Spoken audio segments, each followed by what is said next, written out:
God exists. His message is one. I began to understand His book is one. And His nation is one. And His faith is one. And His Messiah is one. We believe in one God.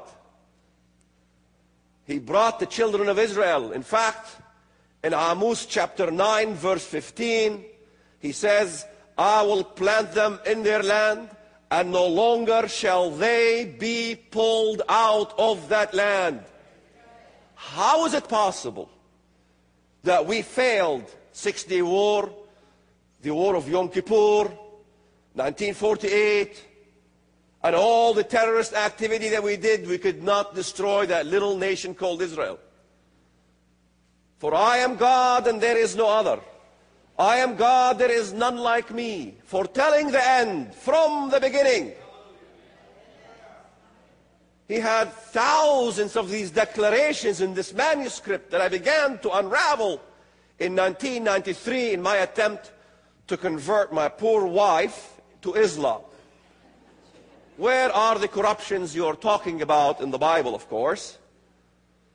I had thought sincerely that when I did my prayer, asking the God of Abraham, Isaac, and Jacob to show me the truth, I had the Quran and the Bible side by side, comparing both manuscripts. And I wanted to ask God for help. And I wanted a neutral prayer that both Muslims, Jews, and Christians will agree to, since I want to make sure that I'm addressing God in the proper fashion. So I said the most neutral prayer will be in the name of the God of Abraham, Isaac, and Jacob.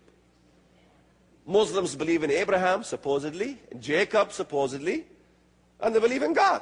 And Jews and Christians will agree. So I said, in the name of the God of Abraham, Isaac, and Jacob, show me the truth. I suspect the Quran is better than the Bible. But you show me the truth. And if you show me the truth, I will do your will in my life. I will do anything you want. Anything. I will go to the end of the world. You just show me your truth. You know what happens when you pray in the name of the God of Abraham, Isaac, and Jacob?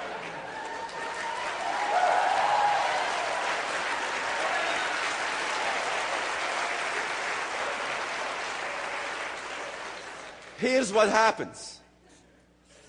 You dialed the right number. You dialed the right number. Somebody on the other side picks up.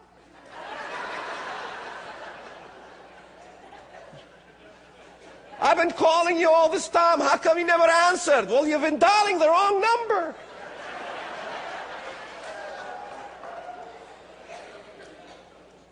I began to read that in every context in the Bible where Jesus is present, where God is present on the earth, and nations are being mentioned in which He will fight, every single one of them is Muslim.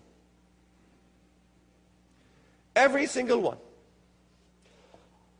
I began to look at Psalm chapter 83.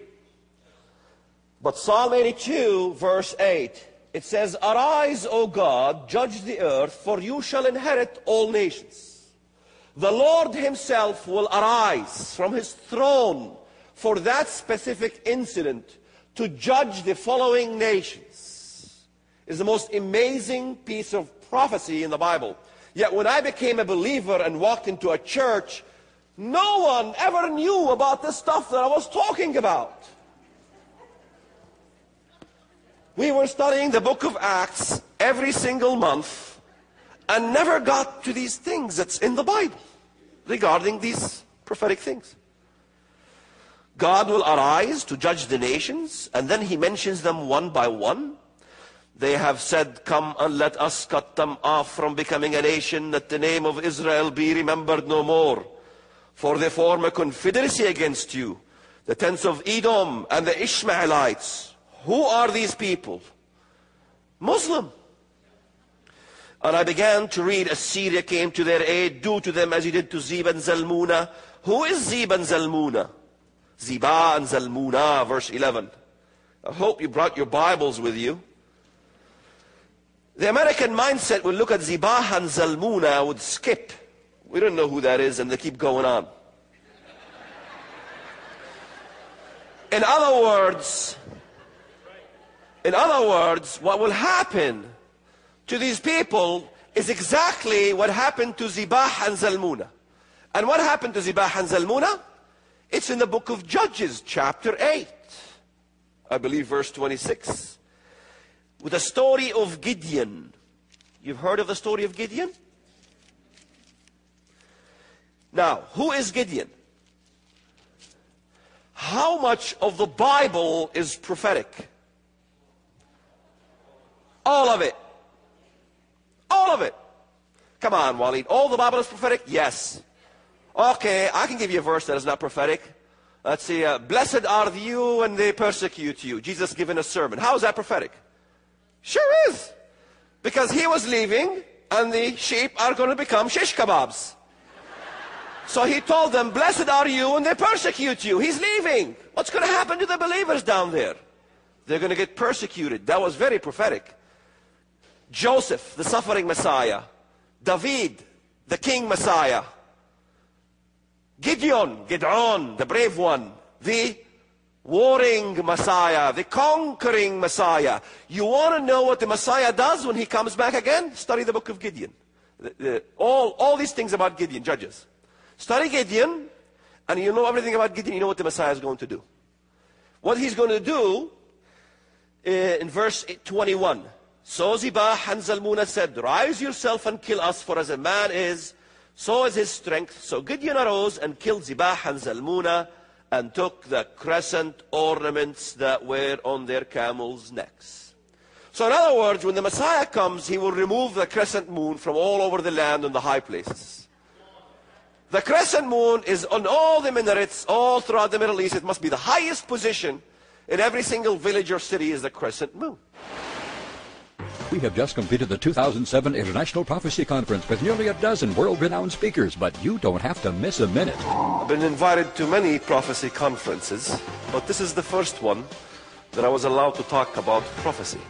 Could the apparitions that perform numerous signs and wonders that the Catholic Christians revere and worship also be the same things that Muslims will also worship? Our spiritual link is so connected to Israel that whatever God promised Israel as a blessing can come upon us as Gentiles. By 2015, Muslims will make up a majority of the Russian army. Get the entire conference today. All messages on audio tape or CD for only $119 plus $10 shipping, or on DVD for only $199 plus $10 shipping. When you order all the sessions, we will send you absolutely free the historic Convocation, where 8 speakers were together on one panel for 3 exciting hours. Call now toll free 1-888-463-7639 and have your credit card ready.